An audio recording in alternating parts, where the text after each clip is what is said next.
That single moment that changed everything. My life changed completely when I was 29. All because I donated blood outside my office for the free cookies and 2 extra hours off work. A week later, the Red Cross called and asked me to return for another test, saying they found something unusual. I spent the night panicking and called my mom, who reassured me, "You're O-positive, baby. Same as your daddy." When I returned, the nurse and an older doctor ran the test again. They looked confused. Finally, the doctor said, "You're AB negative. That's extremely rare, but it's also genetically impossible if both your parents are type O." I laughed, assuming the machine was wrong, but he insisted the results were accurate. DNA, the DNA bomb. I drove home numb, unable to shake the implication. A few days later, I bought an online DNA test kit.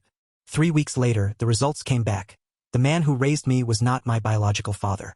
My biological dad was a stranger named Richard Callahan living in Florida.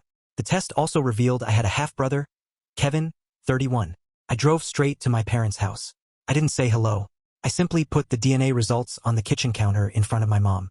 Her face went white. "Who is Richard Callahan?" I asked. She immediately fell apart. She confessed to having an affair in the early 90s with a guy from her office, Richard. She was planning to leave my dad for him, but when she got pregnant with me and told Richard, he disappeared, quit his job and completely ghosted her.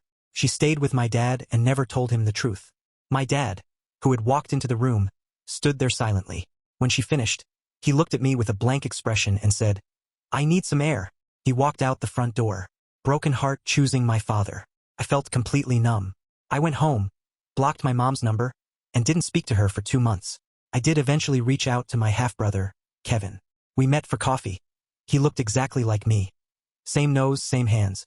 He told me our biological dad, Richard, was a selfish man who had been married 3 times and barely talked to his other children. I never contacted Richard. Knowing he existed was enough.